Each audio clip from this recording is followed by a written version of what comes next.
Good afternoon, Dr. Naik. My name is Izzy Westbury. I'm the secretary here at the Oxford Union. I have a very short question to ask. You talk about the hijab being something that serves to protect a woman. Surely it's extremely patronizing and degrading to prevent a woman from making that decision for herself. How could you answer that?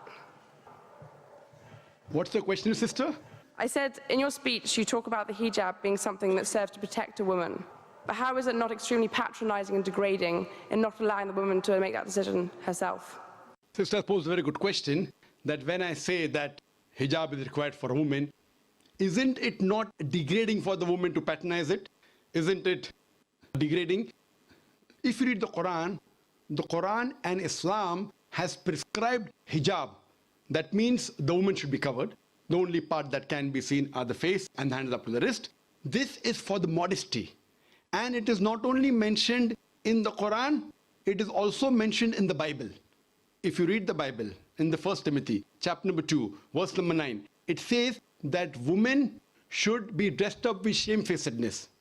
They should be dressed up with sobriety and should not wear braided hair or gold or pearls. It's further mentioned in the 1 Corinthians, chapter number 11, verse number 5, 6. The woman that does not cover her head, then she dishonors her head. Her head should be shaved off. Anyway, I don't agree with this. I'm just quoting you from the Bible. Same way, if you go to the Vedas, it says that the woman should cover the head. So all the religious scriptures, they talk about the woman covering their head. It is for modesty. It is not to degrade the woman. And if you analyze, there was allegation made against me saying that Dr. Zakir Naik says that if they don't wear hijab, you know, that if you wear Western clothes, there are chances the woman will be raped. It is a misquotation again.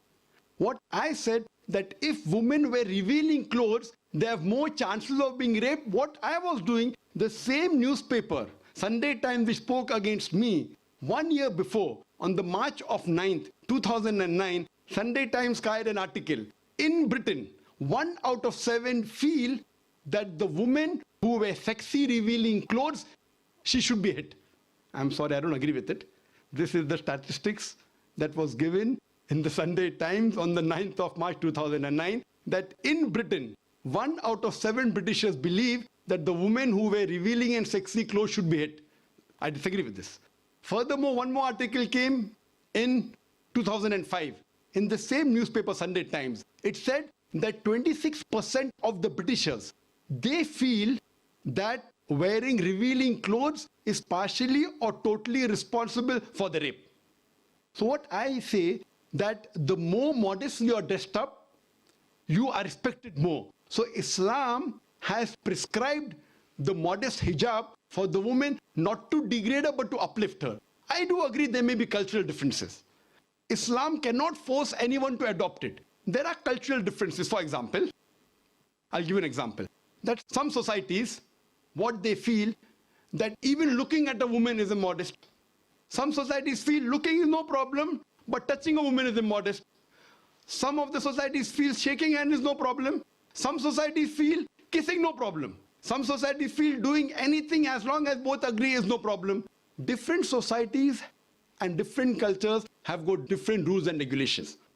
When I went to America, while I was giving a talk, one of the Americans told me, "You Eastern women, you're immodest." I was shocked. So I said, "Why do you call the Eastern woman immodest?" He told me, "You Eastern women, you expose your belly."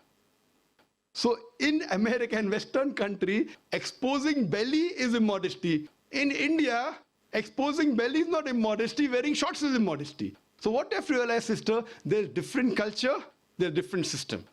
Islam cannot force anyone to adopt.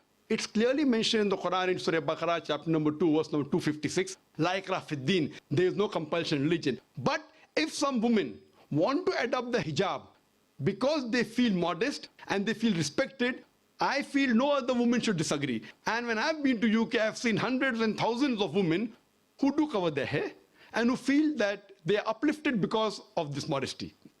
Hope that answers the question.